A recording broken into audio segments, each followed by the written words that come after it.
Hello students. आज हम लोग ऑलमोस्ट लास्ट टॉपिक में आ गए हैं, ठीक है ना। अब हम लोग का सिर्फ एक ही टॉपिक बचा हुआ है। अभी हम लोग एटमॉस्फेरिक रिफ्रैक्शन पढ़ेंगे और इसके बाद हमारा एक छोटा सा टॉपिक है स्कैटरिंग ऑफ लाइट, ठीक है ना। हम लोग एटमॉस्फेरिक रिफ्रैक्शन स्टार्ट करते हैं। देखिए, एटमॉस्फेरिक रिफ्रैक्शन, रिफ्रैक्शन का मतलब तो आप लोग को पता है, बेंडिंग, है ना।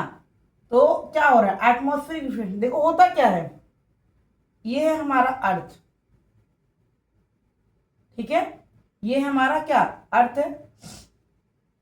अर्थ के आसपास क्या है, बहुत सारे लेयर्स है, ठीक है ना, बहुत सारे लेयर्स है।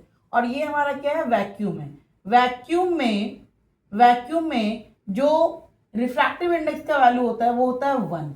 वैक्यूम में रिफ्रैक्टिव इंडेक्स का जो वैल्यू होता है वो क्या होता है, 1 होता है, ठीक है ना। और हम लोग जानते हैं रिफ्रैक्टिव इंडेक्स जो हमारा एयर का होता है वो हमारा क्या होता है, वो हमारा होता है 1.003, ठीक है ना, होता है 1.003, ठीक है। देखिए, जब लाइट क्या हो रही है, आ रही है हमारी वैक्यूम से जिसकी रिफ्रैक्टिव इंडेक्स का वैल्यू 1 है, और वो एयर में इंटर कर रही है जिसका रिफ्रैक्टिव इंडेक्स का वैल्यू वैक्यूम के कंपेयर में ज्यादा है, 1.003 है।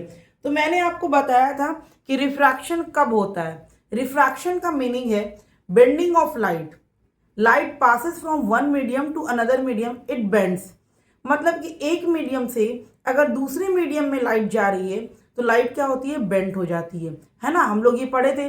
तो रिफ्रैक्शन क्या होता है, बेंडिंग ऑफ लाइट। तो यहाँ पर जो हमारा टर्म है एटमॉस्फेरिक रिफ्रैक्शन, यानी कि एटमॉस्फेयर में भी रिफ्रैक्शन होता है, ठीक है ना। वो कैसे होता है, देखिए ये हमारा अर्थ है और इसके चारों ओर बहुत सा ये है ना लेयर है, ठीक है, बहुत सारे लेयर है। तो इसमें जो एयर पार्टिकल्स है जिसके रिफ्रैक्टिव इंडेक्स का वैल्यू 1.003 है, और जो वैक्यूम है उसके रिफ्रैक्टिव इंडेक्स का वैल्यू बच्चों 1 होता है। तो रिफ्रैक्टिव इंडेक्स का वैल्यू देखिए चेंज हो रहा है, रेयर से डेंसर में लाइट जा रही है तो जाहिर सी बात है बेंड होगी। तो एटमॉस्फेयर में भी रिफ्रैक्शन होता है, ये मैं आपको दिखा रही हूं इसमें, ठीक है ना। एटमॉस्फेयर में भी रिफ्रैक्शन होता है, इसीलिए हम लोग को पढ़ना है एटमॉस्फेरिक रिफ्रैक्शन। ये बहुत इंपॉर्टेंट टॉपिक है, इससे एग्जाम्स में क्वेश्चंस आते हैं, तो इसलिए अच्छे से पढ़िएगा और ध्यान से पढ़िएगा, ठीक है ना। तो हम लोग एटमॉस्फेरिक रिफ्रैक्शन को पहले लिख लेंगे कि एटमॉस्फेरिक रिफ्रैक्शन हमारा क्या होता है, उसके बाद हम लोग जाएंगे आगे, ठीक है ना।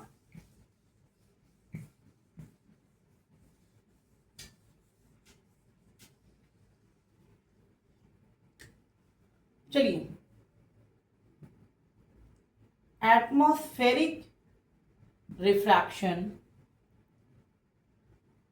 एटमॉस्फेरिक रिफ्रैक्शन, किसी को अगर नहीं दिखेगा तो प्लीज बताना, ठीक है ना। Atmospheric refraction is the bending of light, bending of light. आपको खुद से नोट्स बनाने की जरूरत नहीं पड़ेगी, आप मेरे नोट्स को पॉइंट बाय पॉइंट कॉपी करते रहिए, आपको खुद से नोट्स बनाने की कहीं पर भी जरूरत नहीं पड़ने वाली है, ठीक है ना। Bending, atmospheric radiation is the bending of light when it passes through, when it passes through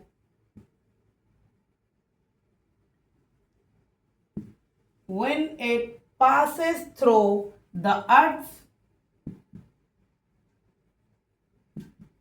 atmosphere,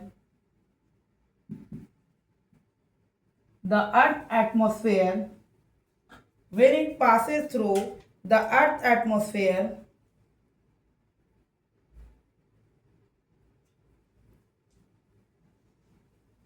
having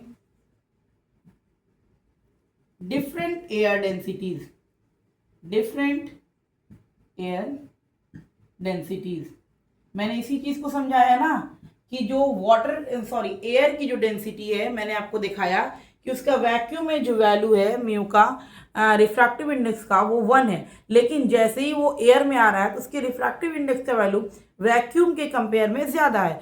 तो लाइट हमारी रेयर से डेंसर में जा रही है तो क्या होगी, बेंड्स होगी। तो बेंड होगी तो क्या होगा, रिफ्रैक्शन होगा। तो वहां पर रिफ्रैक्शन हो रहा है। Atmospheric refraction is the bending of light when it passes through the earth atmosphere having different air densities. जो मैंने बोला सेम चीज लिख दिया, ठीक है ना, ठीक है।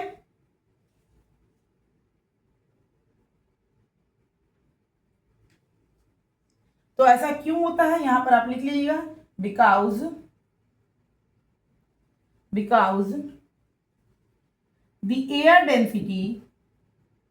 the air density because the air density and refractive index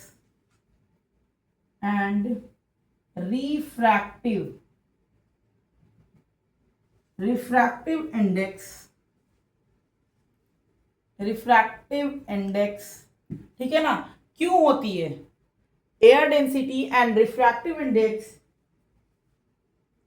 change with height, ठीक है ना, सेम चीज बताया, चेंज विथ हाइट,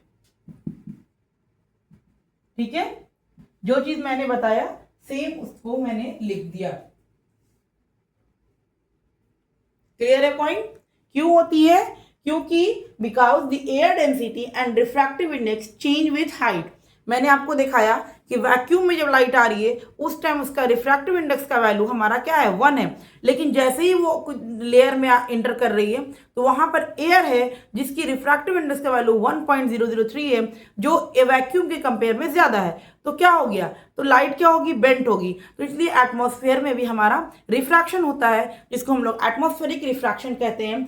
क्यों होता है? क्योंकि वहां पर एयर डेंसिटी और रिफ्रैक्टिव इंडेक्स का वैल्यू चेंज होता है हाइट के हिसाब से, ठीक है ना। ये पॉइंट आपको समझने में आई होप की कुछ दिक्कत नहीं होगी, आई होप, ठीक है ना, कोई दिक्कत नहीं है। अब हम लोग पढ़ेंगे, नेक्स्ट पॉइंट देखेंगे, व्हाई इट हैपन, ये क्यों हैपन होता है।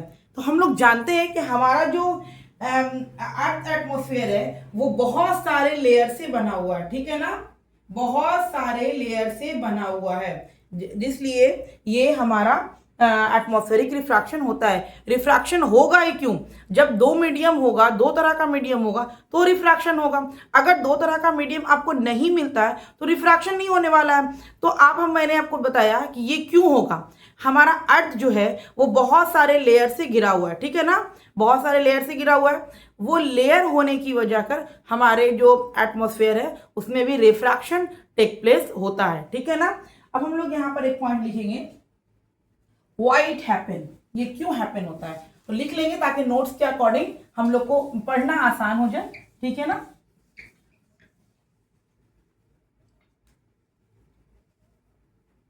व्हाई इट हैपन, ठीक है, एटमॉस्फेरिक रिफ्रैक्शन क्यों हैपन्स होता है। तो सबसे पहले हम लोग लिखेंगे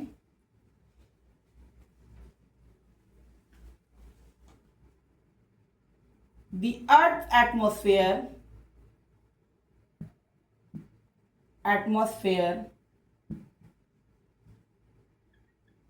is made up of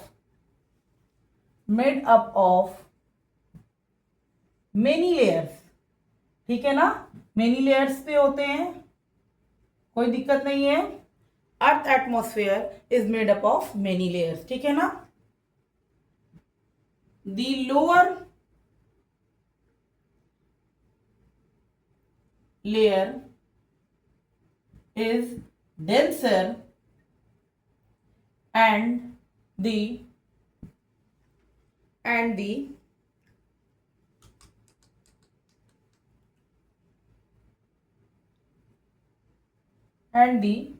upper layer are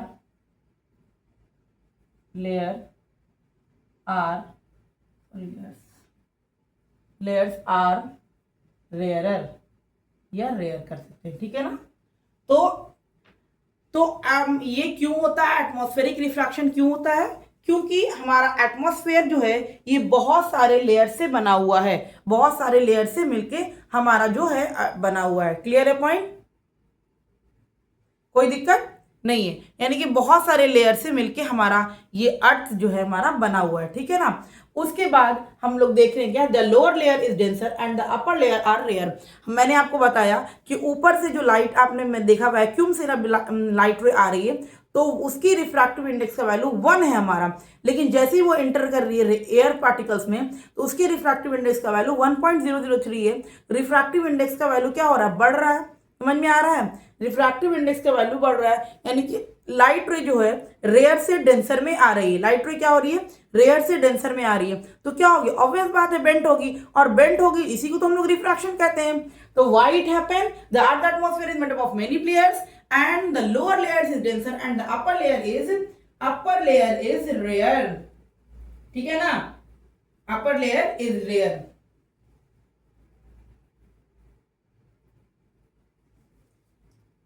अब इसके आगे हम लोग कर लेंगे ये इसी में, when the light ray is passes, when the light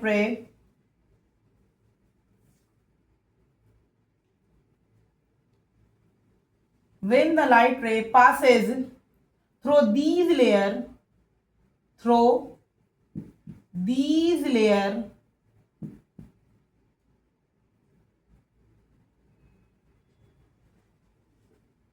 it continuously bend,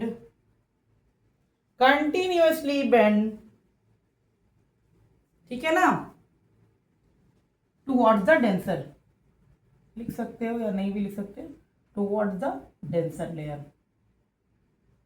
ठीक है ना। को मैंने ये कोई ऐसा पॉइंट नहीं लिखा जो आपको समझ में नहीं आए। व्हाइट हैपन, एटमॉस्फेरिक रिफ्रैक्शन क्यों हैपन होता है, the earth atmosphere is made up of many layers, क्योंकि अर्थ की जो एटमॉस्फेयर है बहुत सारे लेयर से बने होते हैं। सेकेंड पॉइंट है हमारा बच्चों कि the lower layer is denser and the upper layer are rarer, ठीक है ना, कोई दिक्कत नहीं है। When the light ray passes through these layers it continuously bend toward the normal, ठीक है, इसीलिए हमारा रिफ्रैक्शन होता है। अब हम लोग main effect of atmospheric refraction पढ़ेंगे।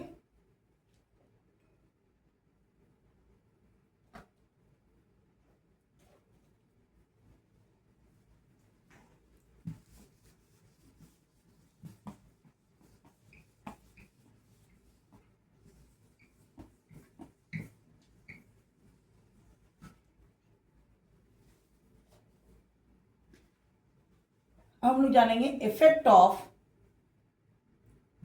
एटमॉस्फेरिक रिफ्रैक्शन, ठीक है ना, इफेक्ट ऑफ एटमॉस्फेरिक रिफ्रैक्शन, ठीक है, क्या क्या इफेक्ट होता है एटमॉस्फेरिक रिफ्रैक्शन की वजह से, हम लोग कुछ एग्जाम्पल से देखेंगे जो हमारे एग्जाम्स के लिए भी इंपॉर्टेंट होते हैं, ठीक है ना। हम लोग एग्जाम्पल देखेंगे जो हमारे एग्जाम्स के लिए भी इंपॉर्टेंट होते हैं, इसलिए ज़रा भी इसको स्किप ना करिएगा। Effect of atmospheric refraction, effect of atmospheric refraction हमारा जो होता है सबसे पहला हम लोग जानेंगे, ठीक है ना। जैसे सबसे पहले हम लोग जानेंगे, सबसे पहला जो हम लोग जानेंगे इसमें वो हम लोग जानेंगे एपेरेंट पोजीशन ऑफ स्टार्स, ठीक है ना, एपेरेंट पोजीशन ऑफ स्टार्स। सबसे फर्स्ट पॉइंट में जो हम लोग जानेंगे वो हम लोग जानेंगे apparent position of star, apparent position of stars, ठीक है ना। स्टार्स जो है वो अपने एक्चुअल पोजीशन पे नहीं दिखता है, वो एपेरेंट पोजीशन पे दिखता है। ऐसा क्यों होता है ये हम लोग जानेंगे। देखो सबसे पहले मैं आपको बता रही हूं कि ये हमारा है अर्थ, ठीक है, ये है हमारा अर्थ, ठीक है, दिख रहा है आप लोग को, ये हमारा क्या है, अर्थ, ठीक है। इसके ऊपर हमारे बहुत सारे लेयर्स हैं, है ना। अब एक स्टार जो है मेरा यहां है, ठीक है ना, रियल में जो स्टार है वो यहां है। देखो क्या होता है, लाइट रे यहां से आई, इस मीडियम यहां पर आई, रेयर से आई डेंसर में बेंट हो गई, और डेंसर में गई और बेंट हो गई, और डेंसर में गई और बेंट हो गई, और यहाँ पर अर्थ में जो भी पर्सन है, ऑब्जर्वर है या जो खड़ा हुआ उसको यहाँ पर ऐसा यहाँ पर दिखी, ठीक है ना, यहाँ पर वो देख रहा है, तो इसको क्या दिखेगा कि स्टार जो है वो इधर है, यहाँ से लाइट आ रही है स्टार में, ठीक है ना। ये हमारा रियल स्टार है, रियल स्टार या आप कह सकते हो एक्चुअल स्टार यही है हमारा, एक्चुअल स्टार यही है हमारा, और ये जो है हमारा अपैरेंट स्टार है, यानी कि हम लोग को उसका इमेज दिख रहा है। क्या दिख रहा है? इमेज दिख रहा है, ठीक है ना।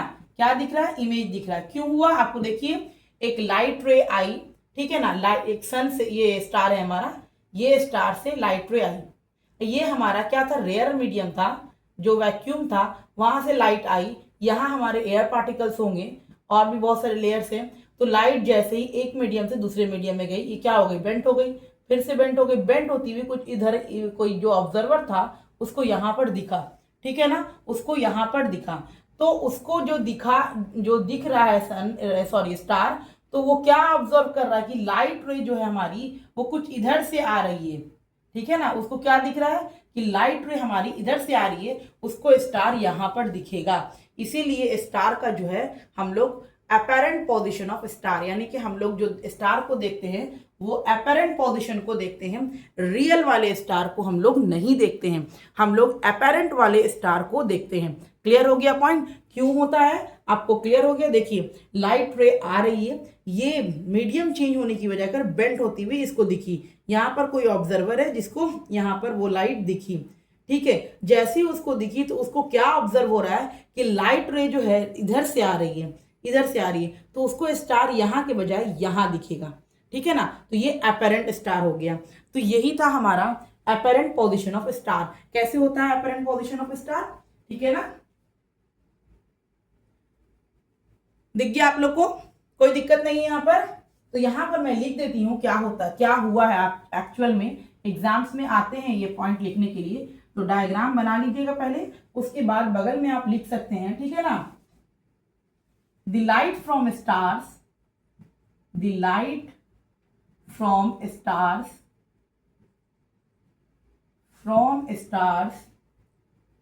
bends as it enters the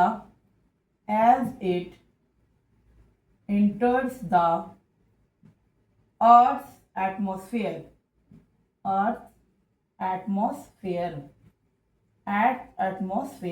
देखिए, मैंने डायग्राम बगल में बनाया और मैं चाह रही हूं मैं इसके बगल में ही लिख दूं ताकि आप लोग आसानी से डायग्राम के साथ इसको उतार लो। This make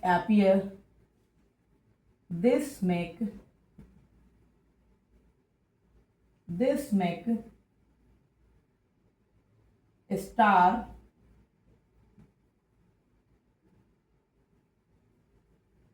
appear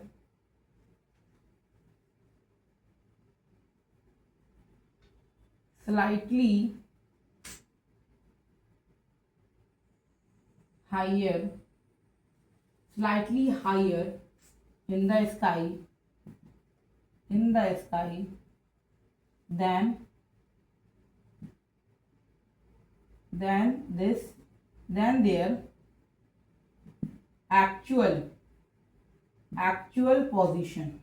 than their actual position।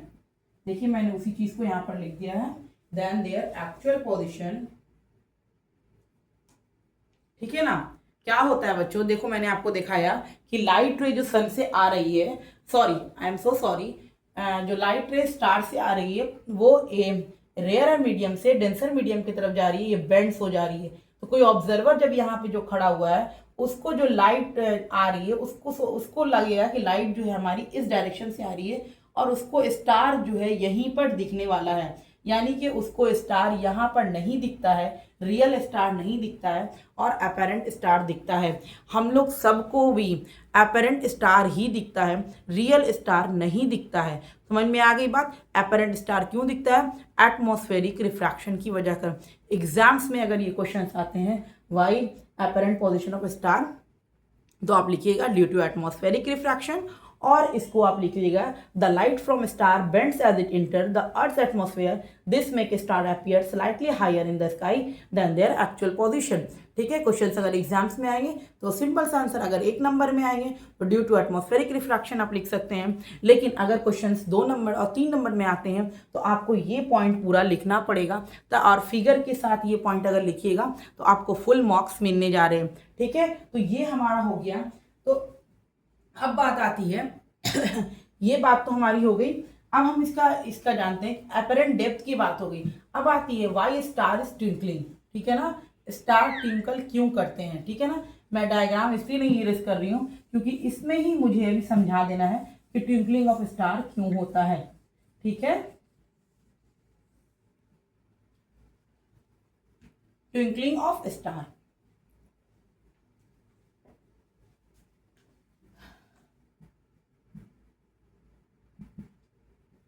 Twinkling of stars, ठीक है ना। ट्विंकलिंग क्यों होती है स्टार्स में, अब हम लोग ये भी जान लेंगे, ठीक है ना।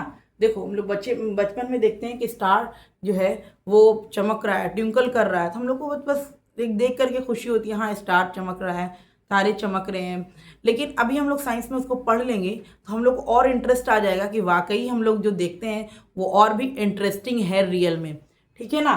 तो देखो why star, twinkling of star कैसे हो गया। ट्विंकलिंग ऑफ स्टार जो हुआ बच्चों हमारा, ट्विंकलिंग ऑफ स्टार, देखिए अभी हमारा अर्थ जो है वो कंटिन्यूअसली क्या हो रहा है, मूव कर रहा है। हमारा अर्थ क्या आ रहा है, कंटिन्यूअसली मूव कर रहा है। कंटिन्यूअसली मूव करने की वजह कर, कंटिन्यूअसली मूव करने की वजह कर अभी सन की जो, sorry I am so sorry, ये जो स्टार की लाइट थी अभी कुछ यहाँ पर आई, बाद में कुछ यहाँ पर आएगी, उसके बाद कुछ यहाँ पर दिखेगी, कुछ यहाँ पर दिखेगी, कुछ यहाँ पर दिखेगी, कुछ यहाँ पर जाएगी। मतलब कंटिन्यूअसली हमारा अर्थ क्या हो रहा है, घूम रहा है। घूमने की वजह कर कुछ कभी लाइट इसको यहाँ पर दिख रही है, कभी लाइट इसको यहाँ पर दिख रही है, कभी लाइट इसको इधर दिख रही है। यानी कि कंटिन्यूअसली मूविंग की वजह कर उसका जो होता है ना, कंटिन्यूअसली अर्थ की कंटिन्यूअसली मूविंग की वजह कर हम लोग को स्टार जो है ट्विंकलिंग दिखता है। समझ में आ गया बात, continuously moving of earth it form twinkling of stars, ठीक है। जो हमारा अर्थ, अभी देखो हम लोगों ने फर्स्ट में जो देखा कि सनलाइट सॉरी जो रेज आ रही थी इससे, वो सिंपल से यहाँ आई, बेंट हो गई। अब ये क्या हुआ, घूमा, तो कुछ इधर से लाइट में चली गई, फिर और घूमा, तो अभी इसको पर्सन को यहाँ पर दिख रहा था, फिर थोड़ी देर में जैसे अर्थ घूम रहा है यहाँ पे दिखेगा, फिर यहाँ पे दिखेगा। तो इस तरीके से जब उसको दिखता है ना तो वो एक ट्विंकलिंग तरह का अपीयर हो जाता है। इससे हम लोग को लगता है कि ट्विंकलिंग ऑफ स्टार्स हो रहे हैं, ठीक है ना। तो इसमें हम लोग लिख लेंगे, यहां पर हम लोग लिख लेंगे due to continuous moving of earth, continuous move या कंटिन्यूअस चेंजिंग कर लीजिए,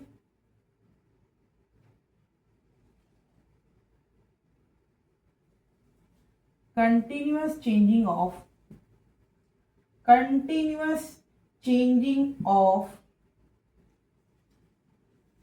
continuous changing density of air layers, the amount of refraction keep changing,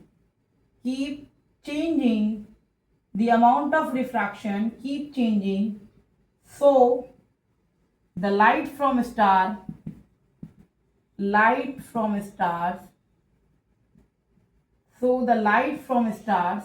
appear to get brighter and dimmer rapidly, ठीक है ना, रैपिडली। देखिए मैंने जो यहाँ पर लिखा वो सिंपल सा टर्म लिखा, आई होप कि आप लोग को समझ में आया ये टर्म, ठीक है ना। मैंने कोई बड़ा टर्म नहीं लिखा, बहुत स्मॉल सा टर्म लिखे हैं, ठीक है। मैंने क्या लिखा यहाँ पर कि जो रिफ्रैक्शन ऑफ लाइट है हमारा, जो स्टार ट्विंकलिंग करती है, क्यों करती है, सिंपल सा रीज़न है, बहुत आसान सा रीज़न है। और वो रीज़न हमारा ये है कि लाइट रे जो है, सॉरी वो रीज़न ये है कि अर्थ जो है कंटिन्यूअसली मूव करता रहता है, जिसकी वजह कर उसकी एयर डेंसिटी चेंज होती रहती है। दैट्स वाई हम लोग को इस तरीके से दिखता है, ठीक है ना। कोई दिक्कत नहीं यहाँ तक आप लोग को, कोई दिक्कत नहीं, ठीक है ना। तो हम लोग को स्टार ट्विंकलिंग क्यों दिखा। अब आपको कोई बोलेगा कि वाई स्टार्स आर ट्विंकलिंग, तो सिंपल सा आंसर है कि जो हमारा अर्थ है वो कंटिन्यूअसली क्या कर रहा है, मूव कर रहा है, कंटिन्यूअसली। अभी लाइट रे यहाँ से आ रही थी, कुछ इधर आएगी, कुछ इधर से आएगी, कुछ इधर से आएगी, कंटिन्यूअसली मूविंग की वजह कर, तो उसको कुछ यहाँ पर दिखेगा, फिर नीचे दिखेगा, फिर इधर दिखेगा, फिर उधर दिखेगा, मतलब कि क्या हो रही, चेंज हो रही है। तो due to continuously changing density of air layer the amount of refraction keep changing, so the light from stars appear to brighter and dimmer rapidly, rapidly। ठीक है, समझ में आई बात, कोई दिक्कत नहीं हुआ। अब हम लोग पढ़ो बच्चों पढ़ेंगे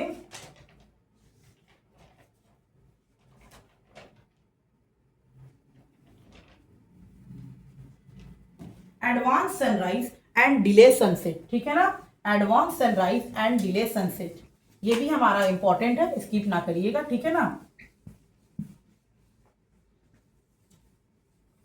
advance sunrise and delay sunset.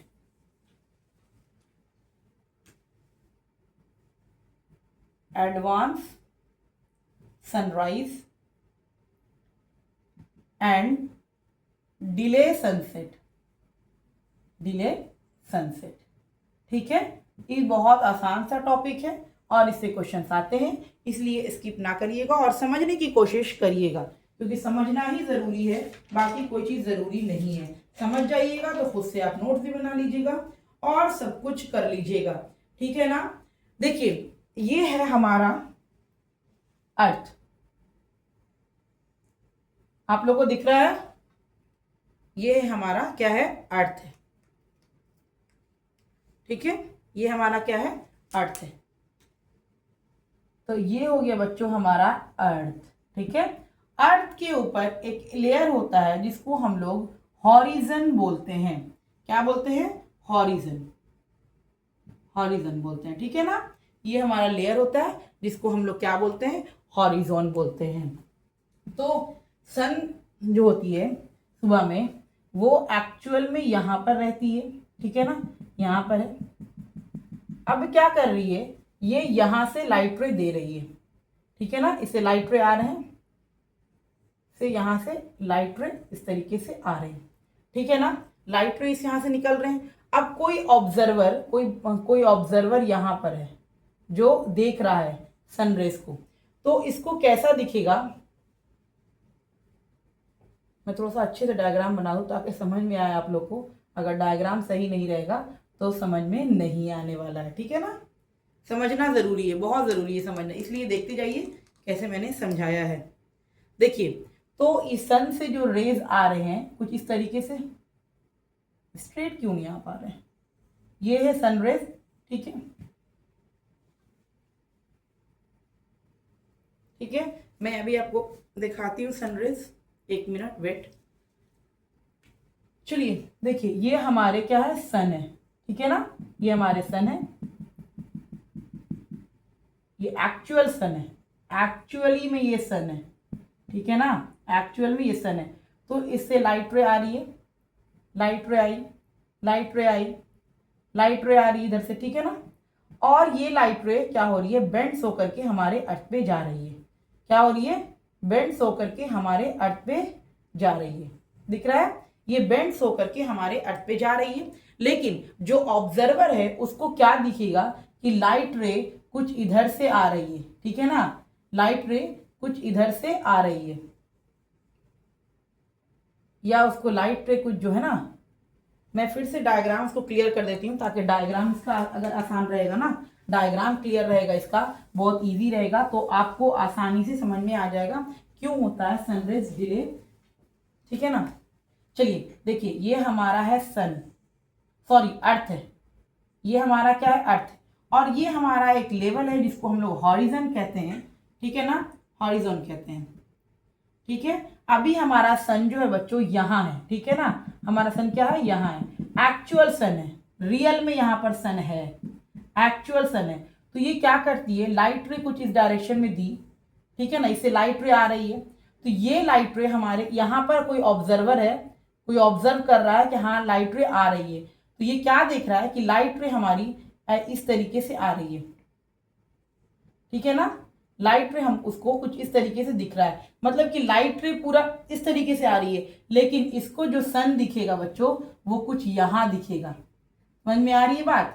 वो देखेगा क्या कि यहाँ से सन की लाइट आ रही है, यहाँ से सन की लाइट आ रही है, जबकि सन की लाइट कहाँ से आ रही है? इधर से आ रही है। रिफ्रैक्शन की वजह कर, क्योंकि ये मीडियम अलग हो गया तो रिफ्रैक्शन होगा, तो उसको क्या दिखा कि लाइट रे जो है हमारी कुछ इधर से आ रही है। समझ में आ रही बात? जबकि लाइट रे हमारी इधर से नहीं आ रही थी, वो तो सन से आ रही थी, लेकिन लाइट रे उसको कैसे दिखेगा कि यहां से आ रही है। तो ये हमारा क्या हो जाता है? एपेरेंट सन होता है। क्या होता है? एपेरेंट सन। और इस दोनों के बीच का जो टाइमिंग होती है वो 2 मिनट्स की होती है। ठीक है ना? 2 मिनट्स की होती है। ठीक है। अब ये सन जो है, यही सन यहां आकर के क्या हुआ, जब डूबने का टाइम हुआ ये वो सन यहां आ गया। ठीक है ना? अब यहां आ गया। अब ये सन जो है लाइट रे दे रही इधर। ठीक है ना? लाइट रे दी तो इसको तो ऐसा नहीं दिखेगा, लाइट रे यहां बेंट होकर गई, लाइट रे यहां बेंट होकर गई, लाइट रे यहां बेंट होकर गई, लेकिन एक्चुअल में सन उसको कहां दिखेगा? एक्चुअल में सन यहां पर दिखेगा। ठीक है ना? एपेरेंट सन यहां पर दिखेगा हम लोग को। ठीक है ना? इस दोनों के बीच का भी टाइम जो होती है 2 मिनट्स होती है। ठीक है। तो हम लोग को बात ये है, हाँ, और ये बताएं आपको, एक टाइम ऐसा आता है जब 12 बजता है, 12 बजे, 12 बजे एक टाइम ऐसा जब सन जो है बिल्कुल हमारे सर पे होती है। इस टाइम ही हम लोग को सिर्फ एक्चुअल सन दिखता है, बाकी कोई टाइम भी हम लोग को एक्चुअल सन नहीं दिखता है, सब हम लोग एपेरेंट सन ही देखते हैं। तो आपको समझ में आ गया एपेरेंट सन क्यों होता है? देखिए सन की लाइट यहाँ गई तो ये बेंट होकर के अर्थ में जा रही है, लेकिन जो भी ऑब्जर्व हम लोग करते हैं हम लोग को लगता है कि नहीं सन की लाइट इधर से आ रही है, लेकिन एक्चुअल में सन की लाइट कहाँ से आ रही है? यहाँ से आ रही है। उससे इसी तरह से सनसेट के टाइम में भी सन जो है वो लाइट रे इधर से दे रही है, लेकिन किसी को भी अर्थ से जो अपीयर होगा लग रहा है नहीं यहाँ से रेज आ रही है। इस दोनों के बीच का भी 2 मिनट टाइम होता है, और जो एक्चुअल सन हम लोग को दिखता है, जो रियल में सन हम लोग को दिखता है, वो सिर्फ और सिर्फ हम लोग को 12 बजे ही दिखता है। 12 बजे आपके बिल्कुल सर पे जब सन होता है, ठीक है, जब बिल्कुल सर पे सन होता है, जब आप देखोगे तो वही सन जो है आपको एक्चुअल दिख रहा है, बाकी सारा जो हम लोग को है अपेरेंट सन ही दिखता है। क्या दिखता है? सारा हम लोग को अपेरेंट सन ही दिखता है। सिर्फ आपको 12 बजे जब सन जो है हमारे सर के ऊपर होता है, सिर्फ उस टाइम ही सन हम लोग को कैसा दिखता है? कैसा दिखता है? हम लोग को रियल दिखता है, बाकी सब में हम लोग को अपेरेंट सन ही दिखता है। ठीक है भाई, पॉइंट क्लियर है? यहाँ पर कोई दिक्कत नहीं है। नेक्स्ट हम लोग लास्ट में करेंगे star twinkle planet do not. Star twinkle करता है तो प्लैनेट क्यों नहीं करता है? ठीक है ना? स्टार में ट्विंकलिंग होती है तो प्लैनेट में ट्विंकलिंग क्यों नहीं होती है, ये बात हम लोग जानेंगे। तो हम लोग देखेंगे स्टार ट्विंकल्स